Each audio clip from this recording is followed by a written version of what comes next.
So I want you to think about, does your wine give you that?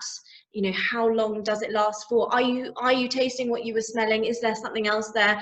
And most importantly, do you like what you're tasting? Would you taste it again? Because at the end of the day, wine is subjective, and it's totally up to you if you like it or not, and no one can tell you otherwise.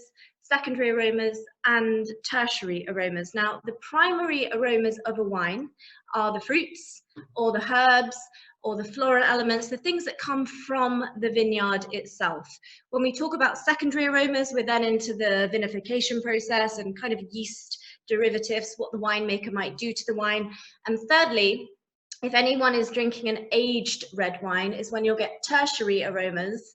So things like leather, caramel, licorice, and all of those you should be able to smell in your wine depending on what it is. So people find it difficult, people get kind of blinded by the aromas, but whether or not you're drinking an aged wine or not, have a look for black currants, black fruit, leather, cherries, black cherries, licorice, caramel, vanilla. What else have I got here? Cloves. Sometimes there's banana if anyone's drinking anything from Oregon. Licorice, I mentioned that, coffee, chocolate, strawberry, blueberry, cinnamon. So the list is pretty endless, and it's really about what your brain understands in the electrical messages that you receive. So that's the nose. The most fun part of the tasting is the actual tasting itself. But whereas in the nose, we're really trying to find what the flavors are, and really trying to identify different strands. In the nose, we're really trying to find what the flavors are, and really trying to identify different strands of flavors.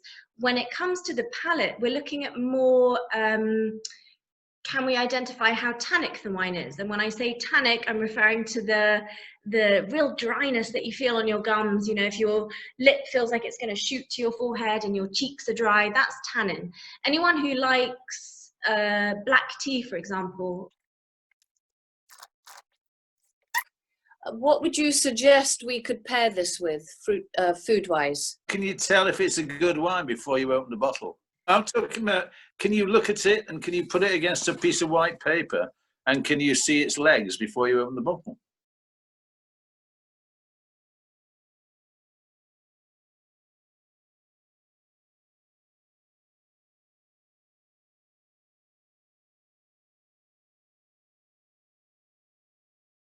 Okay, great. So without further ado, I thought we'd start off just with a few fun facts / questions about wine. It's a bit of a warm-up.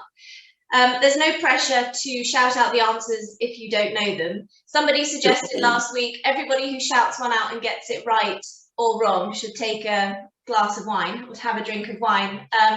But I thought it would turn into a slightly different evening if we did that. So you're more if you haven't already, and provided you still have some vino left in your bottle, please pour yourself another glass, a tasting sample.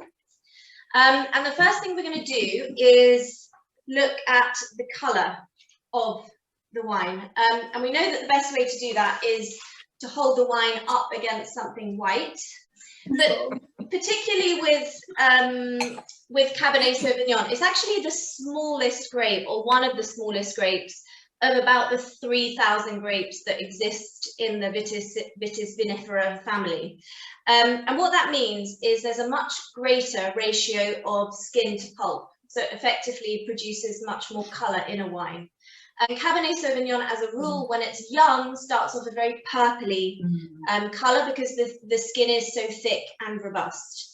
So when you look at your glass, you really want to be thinking, is it staining the glass? Does it look purple, or what colour is it? It's also quite rare to find a very young Cabernet Sauvignon, and I think I've said it before, if you are drinking young, and I'm talking the year after harvest, it needs to be left because otherwise it's too chewy. It's a grape that's so robust that it needs time just to settle out. So wines also, when you tilt your glass, wines with a slightly blue hue around the side, that would indicate a wine with slightly more acidity to it as well.